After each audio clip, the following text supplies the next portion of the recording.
Before we get started, I wanted to share with you some really exciting news. I'm now a dad.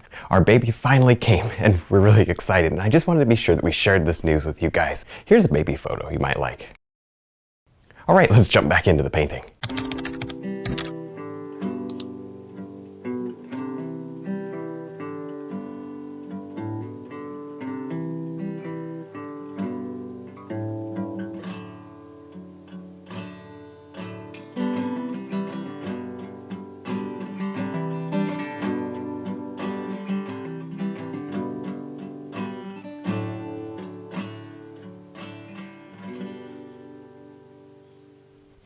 Hi, I'm Kevin Hill, and as you can see, we've got an oval canvas up here today. This is my first ever oval canvas, and it should be a lot of fun. It should be pretty much the same.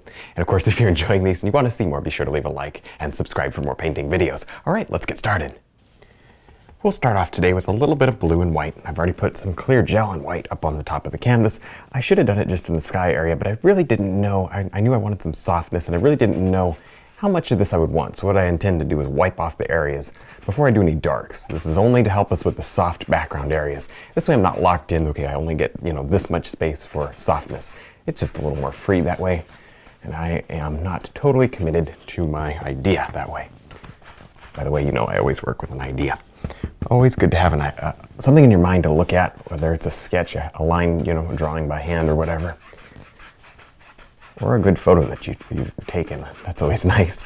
There we go. I'm just going to drift this down. This will be mist or haze in the background. I went ahead and sketched out my entire painting with just green. Doesn't make any difference what you sketch with as long as it's kind of easy to cover.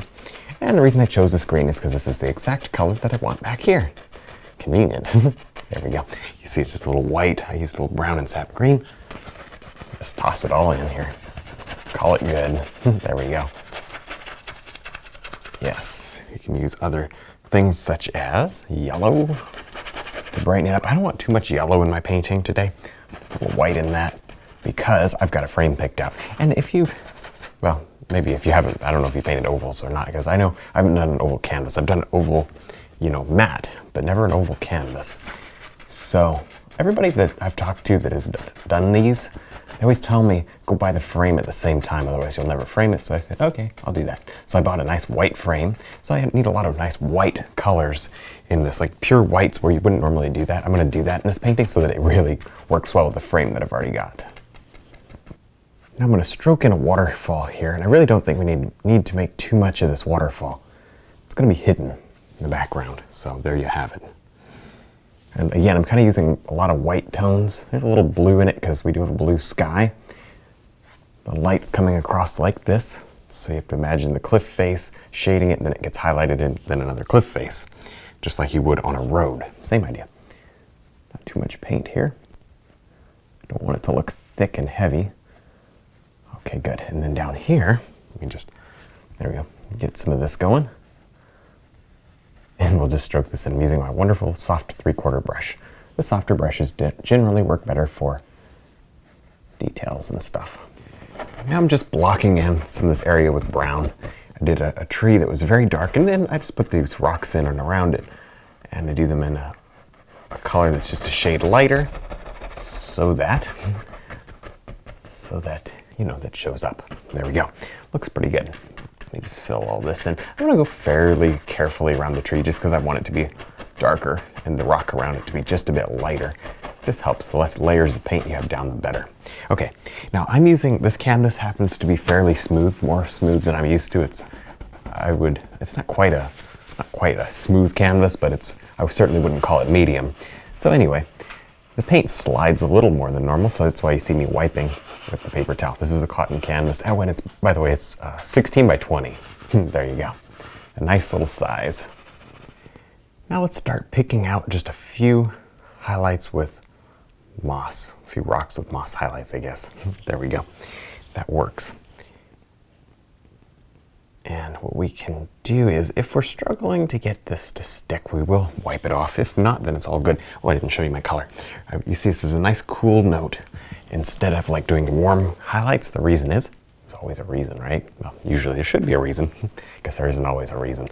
The reason for this is because of the frame that I've got. I want a lot of whites for highlights and not necessarily warm yellows. That's the only difference.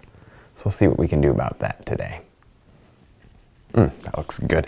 We'll come back with the detail round, and you'll notice that when we get the detail round out, it'll actually stick without us having to do anything, just because the brush is even softer and will load more paint into the brush. Okay, you could even do this with a filbert brush. I like that filbert brush, it's good. Oh, I tell you what, I'm getting ready to do some more rocks up in here, I think. That would look good. There's a little log I've got sort of back up in the mist there. Yes. You can do a little branch or two. It's not too early to start thinking about some details, you know. There. Good stuff. Then come back. I've got a little too much paint. I may end up wiping some of that off, but there we go. Now with the fan brush, I'm going to tap on some leaves. You can do this with literally anything, just about, but the fan brush is nice because of the size that I'm going for. This is a fairly small canvas compared to what I'm normally used to working with here when I do an oil painting. Very small, actually. It's a 16 by 20 oval, like I said, and the oval makes it to where there's not a lot of, no corners, so I'm really reducing the surface area of the whole painting. So the point is, I don't want to get up here with something big and accidentally do a little too much, so here you go, fan brush is kind of the tool for the job. I'm going to come back with my detail round as well and really make this look more detailed. Imagine that, doing the details with a detail round. Oh boy. There we go. That's cool. And then maybe we want just, let's bring that way over.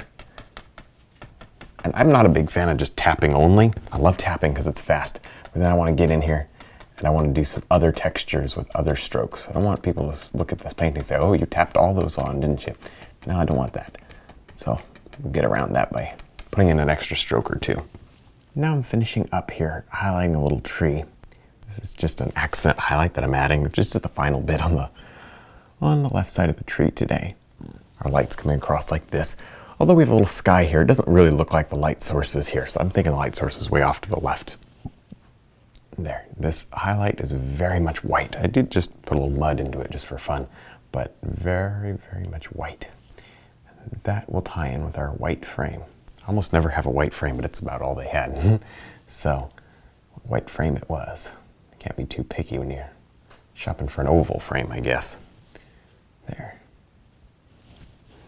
Now I'll grab my fan brush, and I just want to add a little bit of highlight to this thing here. It's like a little bush or something. And I'll just tap very lightly with the corner. Lots of paint. If you don't have a lot of paint on there, it's just not going to come off. There. Oh, that's subtle. Add more paint. This is okay. We don't really care too much about this area. Just trying to add a little life back there. Lots and lots and lots of different plants. There, that looks good. And just as up there, you see I hit that with the detail round a couple times. We'll do that with this bush as well. Now it's working. There we go. Don't thin the paint or anything. Just simply add more to the brush. Now these rocks here are going to have a lot of wonderful moss. I'm just adding that nice white sparkle to it. Normally I like a yellow sparkle, but hey, this works. It totally works. And it's fun. I'll show you what it looks like with a frame. I won't leave you hanging, although it's kind of wet. I hope I don't mess up the painting too much, but I'll be careful. It'll be fine. I want to show you. I can't wait. I can't wait. There we go. Nice. See how that just works? Really makes this look better. We're going to come back in just a second here, and I think we'll get started on some water. That looks good. That's about what probably the next thing we should do is the water. In a painting like this, the blue part of the water is not so much important as the brown, because the brown is the sand that's showing through. It's very important to get that going and get that very well established. So after I'm done here, which I am, with my blues, I may put a little white highlight, I don't know, but I just want to come back in and sneak in some browns where I kind of lost it. There we go. That's important to me to do that. Looks decent. Good. Yep, there we go. There, and then maybe right, yeah, mostly down here though, Break that up. And we can do small reflections. Just grab dark. And that's all it is really probably just dark. You You can put a little green in them if you want to. I don't know if you really don't need many reflections because of the way this water is moving. So too much reflection will make it look still, and that's the last thing we want. So I'm thinking that's probably good as far as the reflections go, just some dark.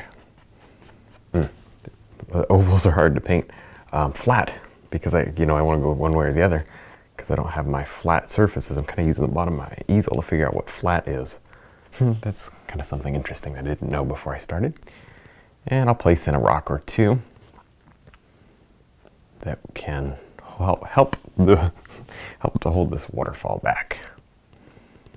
Now with a lot of paint on our detail round brush, let's go ahead and just detail out a little stump, actually a big stump. These trees are big. Look at that evergreen. That one's fairly far away and it's still fairly large. There we go. So anyway, I want this one pretty big. These guys here get a lot of water. It works out well. All right, just keep adding little bits. Obviously you have to kind of glop it on if you want it to be really nice and bright, which we do. I don't want it watercolored. I might just add watercolored. I might just add a little green or something to indicate some moss on the side. There we go. Oh yeah, that helps to break it up some. There we go. Cool. So I stroke it on lots and lots of paint here. We're not going over any of this again. This is it. So there's nothing that's too dangerous about doing this. Now I'm just finishing up dropping in a bunch of leaves. You'll notice that these leaves are kind of in these star-shaped clusters. I like that. Okay, what this does is it makes it look like a really close bush. I'm gonna take another detail round, just grab some pink here. Lots of paint. Do you see the amount of paint on here? There's a secret to this. There it is, right on the end of my brush. Lots of paint. Okay, here we go. I'm gonna just set this down, glop it on, and leave it like that. I'm gonna do that 3 or 4 times to create some flowers. There, it comes off pure. Wipe the brush and then reload it. There, wipe the brush, reload it. And you can kind of go with different variations of pink, just depending on what you want. It's a little vibrant, but I like that. It's over in the shadows. The frame's probably gonna touch that one. It's gonna be wet, so. But anyway, there. Just dab it on. Down here, dab it on, good. Up in here, just keep going. You know, I don't need a ton, and I can adjust these as well, but okay. I'm gonna wipe out my brush really, really well. Here's where the fun kind of begins. I'm gonna take some white in my brush, and I hope this works. Let's say this one. I'm just gonna touch it. It's a little too much white. And I'm just gonna pull it out. These little flowers. Good. Lots of paint, otherwise this will just turn green. Now, if you're not comfortable doing these, you can always let your painting dry for a week or 2 and get back in here and do these. It won't be quite the same, but it'll be similar. It'll be a lot easier, probably. That's an option. Now we'll finish up here with some details using a liner brush. You can see I did just a few more strokes to make the flowers a little bigger. I like that. I think that they just needed that extra touch there. A lot of fun doing this sort of stuff, isn't it? Very different for us. It's kind of, I don't know, just different. A little bit of a departure from the standard landscape. But yet it's still not crazy looking, you know. It's just fun. These details will actually help quite a bit to bring everything together. Don't get your grass too tall. What happens is you can just touch it and it'll blend right back into the background. There, if you get it too tall. I love showing you stuff like that. Nice, and don't forget to add in limbs, and we can actually do it with this nice green color because they could have like moss on them. Add in limbs and stuff silhouetted against this beautiful light waterfall. All right, well, I think we're done. I had a lot of fun. I hope you did too. Don't forget to check out our website, DVDs, and brush line. Thanks for watching.